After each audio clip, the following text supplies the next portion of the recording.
Bien, segunda nota. Vamos a pensar esta expresión matemática, la componente determinística. Nos vamos a concentrar en la componente determinística del modelo de regresión lineal múltiple. O sea, vamos a pensar en la esperanza y dado x, que es esta expresión que está acá. El beta 0 más beta 1 por x1 más beta 2 por x2. Primera cuestión. ¿Esto es un modelo lineal en qué sentido? ¿Lineal en qué? Porque en el video anterior justamente puse un ejemplo en el cual pensaba que podía explicar y en función de un polinomio de las x, y claramente un polinomio de grado mayor que 1 no es lineal. Bueno, es que justamente no me importa si estas x1 o x2 son x2 es el grado 2 de la x, o x2 es una variable distinta. Por ejemplo, esta es edad y esta que está acá es el ingreso de la persona. Me interesa cuál sea el significado de cada una de estas x's.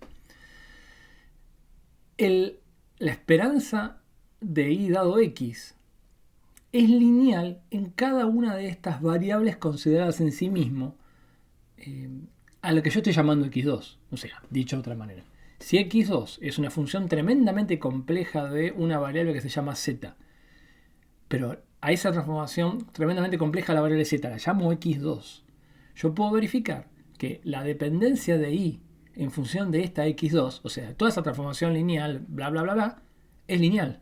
De hecho, si yo derivo la esperanza de y dado x en función de x2, el resultado es beta 2, que es una constante, desconocida, pero es una constante. Entonces, claramente esto es un modelo lineal porque y, la esperanza de y, condicional a las x, es lineal en cada una de estas x.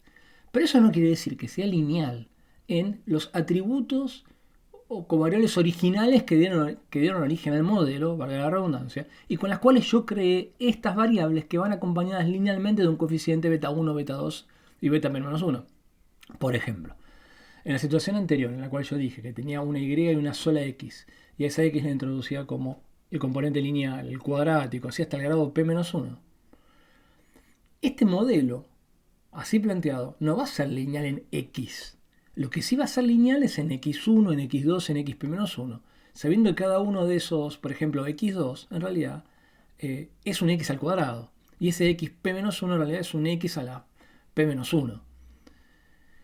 Bien, entonces, ¿eso por qué es importante la linealidad? Primero, es importante porque le da una propiedad de sencillez al modelo y de interpretación al modelo. ¿En qué sentido? No me importa quién sea x2.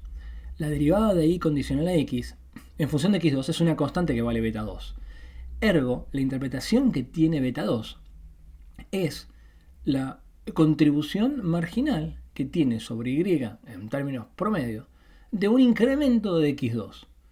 De nuevo, sea lo que sea x2, si x2 es la raíz cuadrada de una variable z, eso no quiere decir que la y cambie en términos de beta 2 cada vez que z cambia en una unidad. No, es cada vez que x2 cambia en una unidad. Hay que recordar que x2 en realidad puede ser cualquier transformación que yo haga de la variable original. Bien, entonces, primer noción importante es entender esta idea de linealidad en estas variables que estamos planteando. Y una linealidad que queda captada claramente por el parámetro que es la tasa de cambio de la esperanza de dado x cuando cambian estas x. Bien, primer punto. Segundo punto importante es, y con eso creo que en el fondo agotamos este modelo, es la aditividad.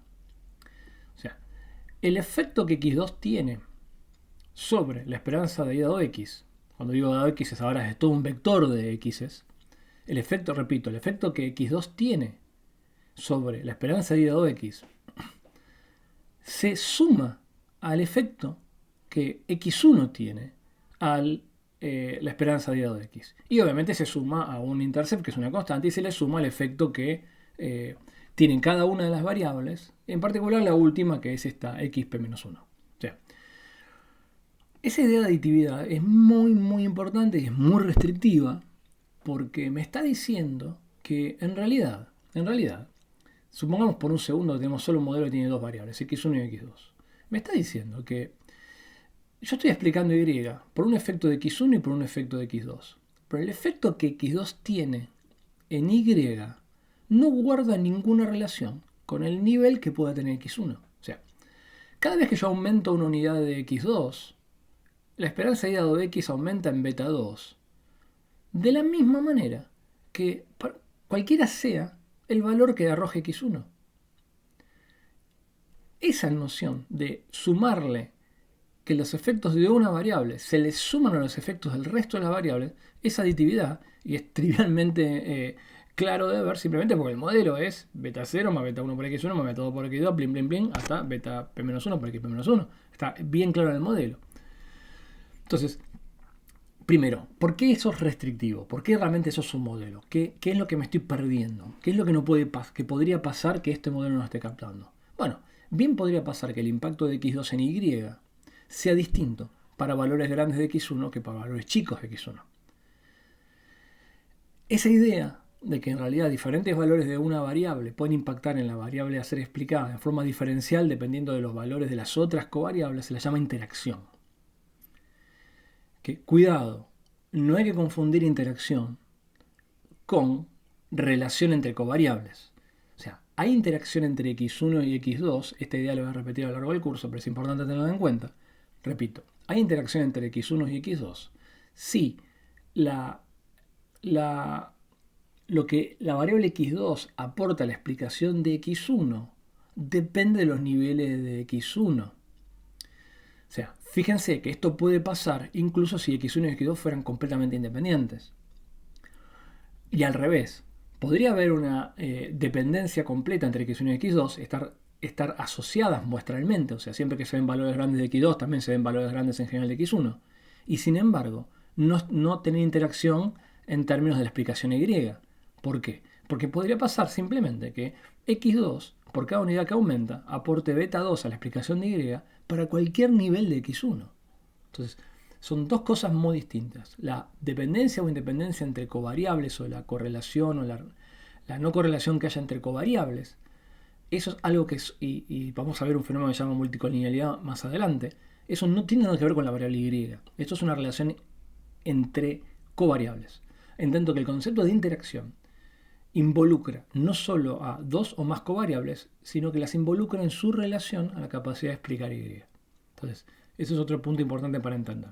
Y con esto, resumiendo un poco lo que dijimos en este video, lo que tenemos que llevarnos de esta expresión es la linealidad inherente en el modelo y la aditividad que se vuelve tan importante. Y el último comentario es, si bien esa aditividad es muy restrictiva, tengo que hacer dos comentarios con respecto a esto.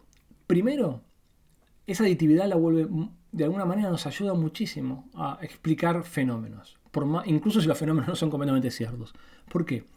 Porque el hecho de que la explicación de x2 en y sea aditiva a lo que x1 explica, vuelve muy sencilla la interpretación de estos parámetros y vuelve mucho más fácil el captar, el estimar cuál es la dependencia parcial que tiene y en cada una de las variables.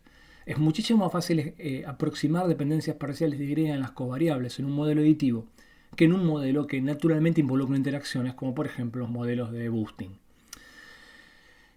¿Por qué cuento esto? Porque, ¿se acuerdan cómo empezamos el curso? Con esta discusión de predicción versus explicación.